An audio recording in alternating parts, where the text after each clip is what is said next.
এবার বলো দেখি কে বেশি সুন্দর?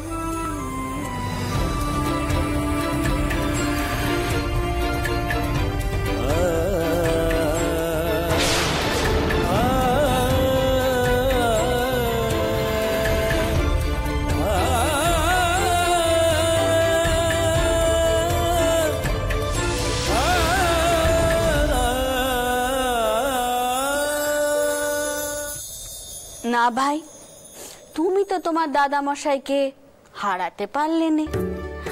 আজ অবধি যে তোমার দাদা মশাইয়ের মতো কাউকেই আমার চোখে পড়লো না। ও এই কথা, বেশ দেখো আমার দামশাইকে আমি হারিয়ে দেব। দামশাইয়ের যা যা গুণ তোমার পছন্দ সে সব গুণ আমি আমার নিজের মধ্যে এত বেশি করে তৈরি করব না যে তুমিও বাধ্য হবে বলতে আমি দামশাইয়ের থেকেও ভালো। তা যদু বাবু, তুমি পারবে তোমার দাদা মশাইয়ের যা যা গুণ ছিল তা দিয়ে নিজেকে তৈরি করতে? তোমার দাদা মশাইয়ের কিন্তু অনেক গুণ ছিল। তিনি অনেক বড় মাপের মানুষ ছিলেন। তিনার সব থেকে বড় গুণ কি ছিল জানো? তিনি মেয়েদের মান দিতেন।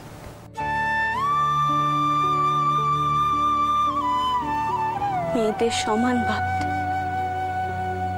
তখনকার দিনে আজ যে তোমার দেদমা এই এত বড় কারবার সামলাচ্ছে তাও কিন্তু তোমার দাদা মশাইয়েরই জন্য।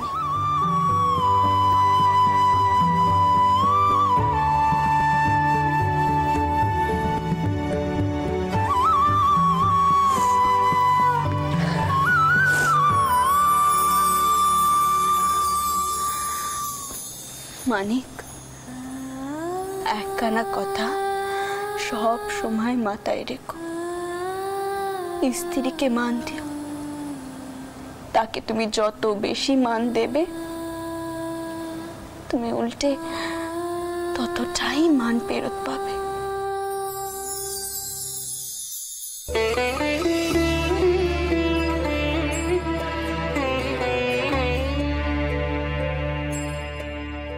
দিদমা, তোমার কাছেই তো আমি মানুষ। তুমি বলো তো, আমি কখনো কাউকে অসম্মান করতে পারি?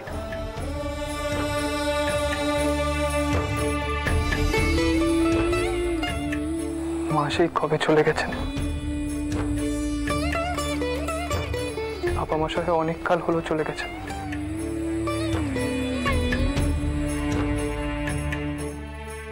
দিদমা, আমার সবকিছুই তুমি। তাই তুমি যা বলছো আমি তা অক্ষরে অক্ষরে পালন করব।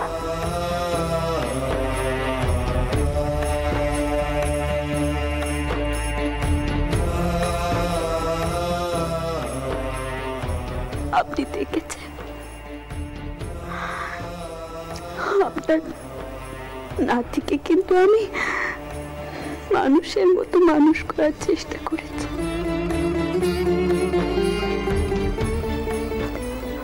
আর কিন্তু আমায় দোষ দিতে পারবে, আমি পারবো।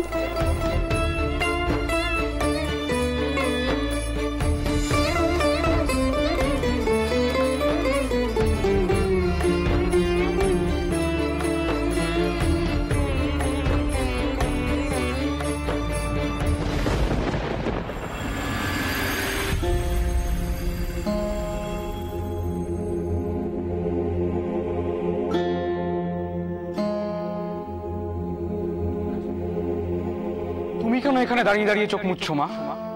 যিনি তোমাকে সবকিছুর জন্য দায়ী করছেন তাকে একখানা প্রশ্ন করতে পারছো না? তোমার কুলাঙ্গার সন্তানদের দায়িত্ব তিনি নিজে কেন নেন না?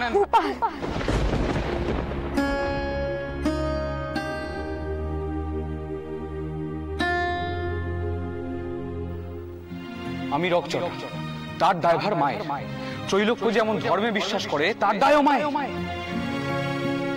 তাই যদি হবে তাহলে আমাদের শিক্ষার দায়িত্ব উনি নিজে নিলেন না কেন? আচ্ছা করুণা, তুমিও কি মনে করো আমি ভূপালের প্রতি উদাসীন ছিলাম?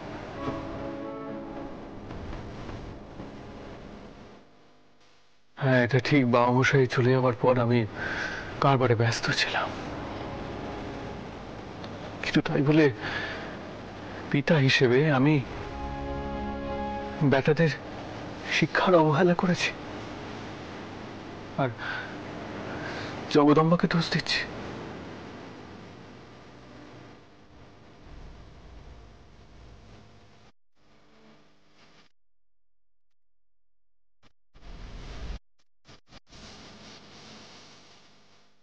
ভূপাল এখনো ছেলে মানুষ।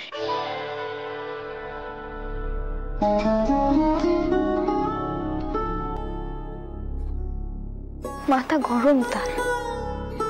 এই বয়সে মাথা গরম হলে ছেলেরা কত কি করে বসে।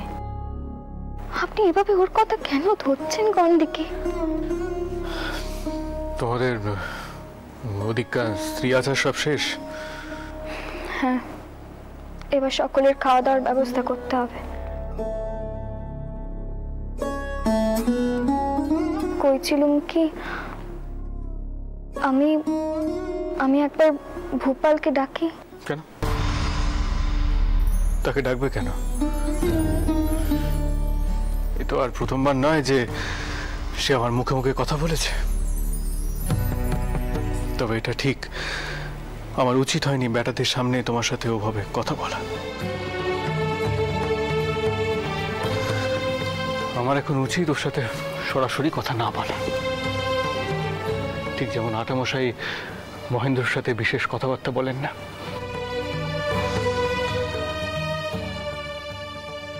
আপনি আমাদের ভূপালের সাথে মহেনের তুলনা করছেন? মহেন শুধু বাবুয়ানি করে, বড় বৌমার সাথে যা নয় তাই ব্যবহার করে, মেয়েদের একটুকু মান দেয়নি। আর ভূপাল, সে মেয়েদের এত মান দেয়, অন্যায় দেখলে চুপ করে তাকেনি। ভাইদের ওপরও তার কত টান। হ্যাঁ, আমি মানছি ইদানিং সে আপনার মুখে মুখে একটু বেশি উত্তর দিচ্ছে, কিন্তু আপনিও তো একটি বারও তার গুণ দেখেন। সর্বক্ষণ শুধু তার দোষটুকুই চোখে পড়ে আপনার। তাই সে ভাবে আপনি তাকে দেখতে পারেন। আচ্ছা, তারিকার সাথে তো আপনি কত বিষয় নিয়ে আলোচনা করেন, যদুর সাথে কত কথা কন। কই, কখনো তো দেখিনি আপনি ভূপালের সাথে কোনো বিষয় নিয়ে আলোচনা করছেন। তার বুঝি মান হয়নি? আমি ডাকছি ভূপালকে। আজকের দিনে বাপ বেটার এমন গম্ভীর মুখ আমি আর দেখতে পাচ্ছি না। আপনার বেটা সবখানে মুখ গোমরা করে আছে, আর আপনিও কোনো কিছুতে যোগ দিচ্ছেন না, নিজেকে ঘরের মধ্যে বন্ধ করে রেখেছেন। আমি ডাকছি ভূপালকে। বাবা মশাই আসবো?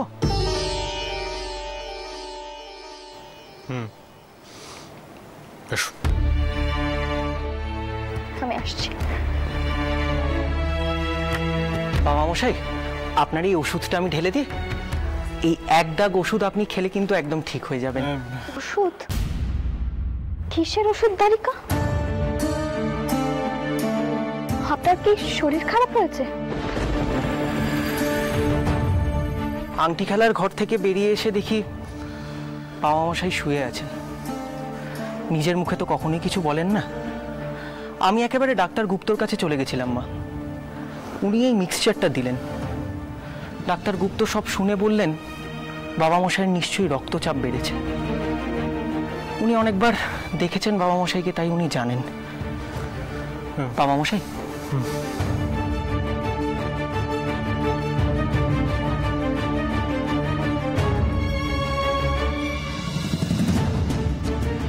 তোমরা এখন দাঁড়িয়ে কেন? তোমরা যাও, ওদিকে অনেক কাজ পড়ে আছে। আর এমনিতেও আমার ভোরবেলা বেরোতে হবে। ওই জেলেদের মাছ ধরা নিয়ে একটা সমস্যা দেখা দিয়েছে। আমি আর আটামশাই কাল যাব কোম্পানি নতুন সাহেবের সাথে কথা বলতে। যাও যাও, তোমরা যাও। ওদিকে কাজ দেখার জন্য অনেকেই আছে। বললাম তো আমার কিছু হয়নি, আর এক দাগ ওষুধ তো খেলুম, সব ঠিক হয়ে যাবে। আর দাঁড়িকা, তুমি এখন দাঁড়িয়ে রইলে কেন? শোনো, কাল ভোরবেলা কিন্তু ফুল আনার দায়িত্ব তোমার ওপর। কর্মচারীদের নিয়ে যেও, ভোরবেলা যেও, নাহলে কিন্তু।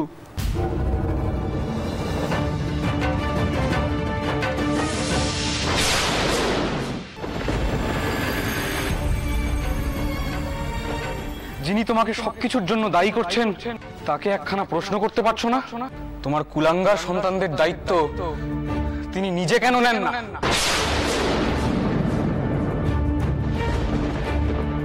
যখন তখন যা মুখে আসে তাই করতে শিখেছিস, তাই না ভূপাল?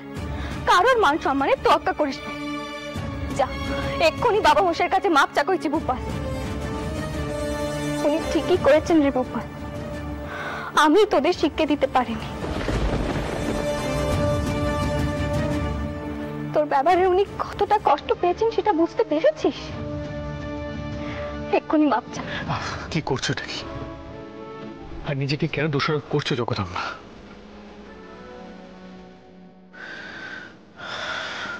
হ্যাঁ, এটা ঠিক যে আমারই উচিত হয়নি বেড়াদের সামনে তোমার সাথে ওভাবে কথা বলা।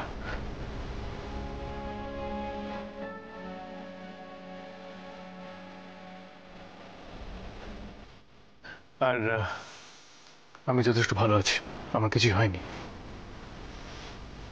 ভোপালকে ক্ষমা চাওয়ার কোনো প্রয়োজন নেই।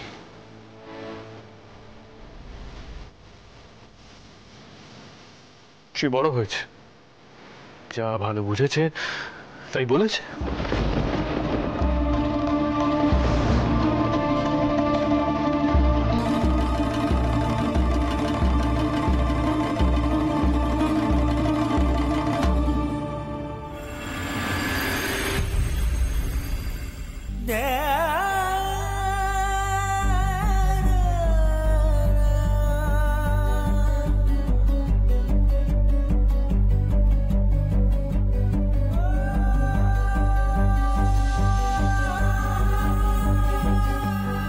ত্রৈলোক্য কোথায়?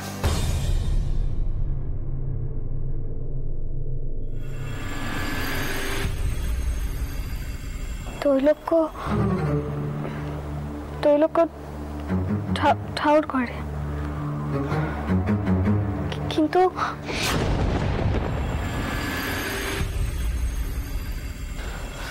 মা, আমি এখানে আছি, তুমি যাও। বড় বৌঠান তোমায় খুঁজছিলেন।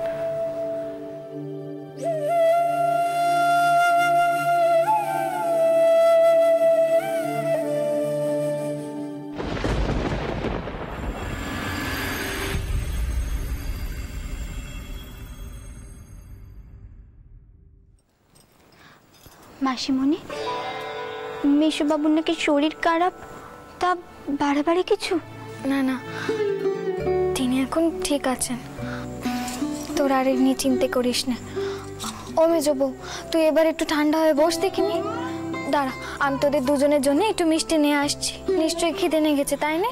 আপনি বসুন নে, আমি যাচ্ছি। না না বড় বউ, তুই বস, তুই তো সারাক্ষণই কাজকর্ম করছিস, দুজনে মিলে একটু কথা ক। দাঁড়া, আমি নিয়ে আসছি। মাসিমণি, কইছিলুম কি আপনি একটিবার মার সঙ্গে কথা কইবেন? আজ রেতে আমি আশার সঙ্গে তাকি নেই। দাঁড়া, তোর শাওরি মা আসুক, আমি তার সাথে কথা কইছি, কেমন? কই ওই তো তোর কুকি কইছিলাম যে এদিকটা একটু কিটু হলো, নতুন বউ মুখে কেটে দিয়েছে। হ্যাঁ বড় দিদি, আমি দুই বইয়ের জন্য কিছু নিয়ে আসছি মিষ্টি। বড় দিদি, এখন কথা ছিল, কইছিলাম কি বড় বউ আজ মেজো বউয়ের সাথে এখানে সুখ নেই, আজ তো কাল রাত্রির। ছোট কুকি, এই তুই কেমন দ্বারা কথা কইছিস? হ্যাঁ, বড় বউকে তো রেটে ময়নের সেবা যত্ন করতে হবে। আচ্ছা, আমার বেটা মুখে কিছু দিয়েছে জানিস? দিদি, আমি মোহনকে গিয়ে কিছু খাইয়ে আসছি, কিন্তু বড় বউ আজ এখানে সুখ নেই, আমি মোহনকে বুঝিয়ে কইবো। কুকি, তুই কেন এমন দ্বারা কথা কইছিস বলতে কি জানিস তো আমার ময়নের মেজাজ খানা। না না বাপু, না না, কমলার রেটে এখানে টাকা চলবে না। পদ্ম, তুমি মহেনকে কয়ে দাও আজ কাল রাত্রিরে বড় নাথ বউ চতুর বউয়ের সাথেই থাকবে। মা তুমি বুঝছো না কিন্তু ব্যাপার কানা, তুমি তো জানো আমার মন কিরকম, ওর রেটে চেঁচামেচি শুরু করবে। তা বলে দুই যা একসাথে থাকবে না?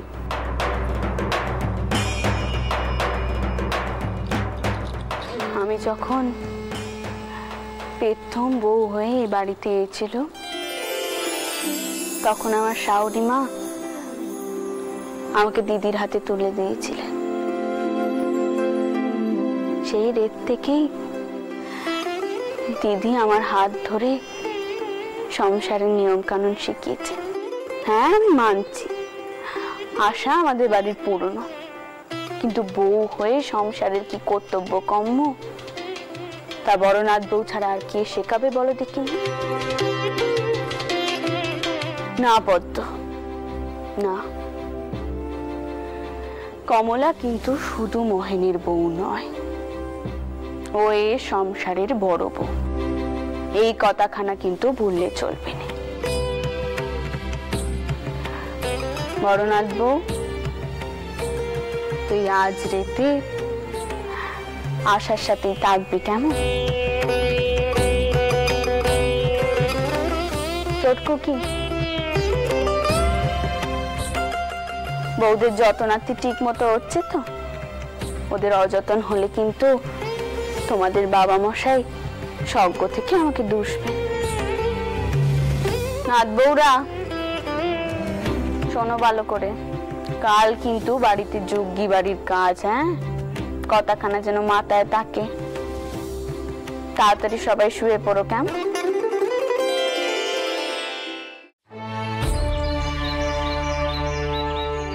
সরকার খুড়ো, আগে ফুল এসে গেছে। এসে গেছে? কোথায় রাখবেন বলুন তো? দাঁড়িকা, তুই এক কাজ কর, ফুল সব বাইরের উঠোনে রাখার ব্যবস্থা কর, সাজাতে সুবিধা হবে। দশরথী, তুমি একটু ওদিকটা দেখো তো। আচ্ছা মথুর, এই ব্রনসন সাহেবের সঙ্গে এখন কথা বলে কি কোনো লাভ হবে? দেখুন আটামশাই, আমার তো মনে হয় প্রথমে কথা বলা উচিত, তারপর না হয় বড়লাটে দ্বারস্থ হব। অকল্যান্ড সাহেব তো চলে গেছেন, এখন ওয়াইকাউন্ট হার্ডিঞ্জ এসেছেন ওনার জায়গায়। আচ্ছা আচ্ছা, দাঁড়িকা, আমাদের এখানে সময় নষ্ট করা ঠিক হবে না, আমরা ফুলগুলো নিজে হাতে এনে একটু সাজানোর ব্যবস্থা করি। দাদা, তুমি কেন নিজে হাতে করতে যাবে? সরকার খুড়ো তো লোকজনের ব্যবস্থা করেছেন। হ্যাঁ গোপাল বাবু, আমরা তো আছি, আপনি আমাদের হুকুম করুন, আমরা তামিল করছি, আপনি নিজে হাতে সব করতে যাবেন না। আহা, এই কথাগুলোই আমার সহ্য হয় না জানেন সরকার খুড়ো। বাড়ির কাজ আমরা নিজেরা যদি একটু হাত লাগাই, দোষের কি আছে বলুন তো? আপনি কর্মচারী বলে তো আর দাসখত লিখে দেননি, আপনার নিজেরই তো আজ কাজের শেষ নেই। দেখেছো মথুর,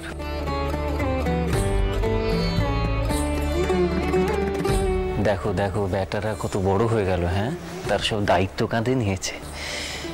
আমার আমার একটা জিনিস খুব ভালো লাগে জানো মথুর, এই তোমার ভূপাল কিন্তু অবিকল তোমার মতো হয়েছে, একদম বাপের মতো ব্যাটা হয়েছে। হ্যাঁ,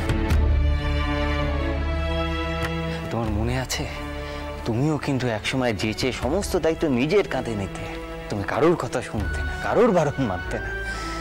তোমার ভূপালও ঠিক তাই।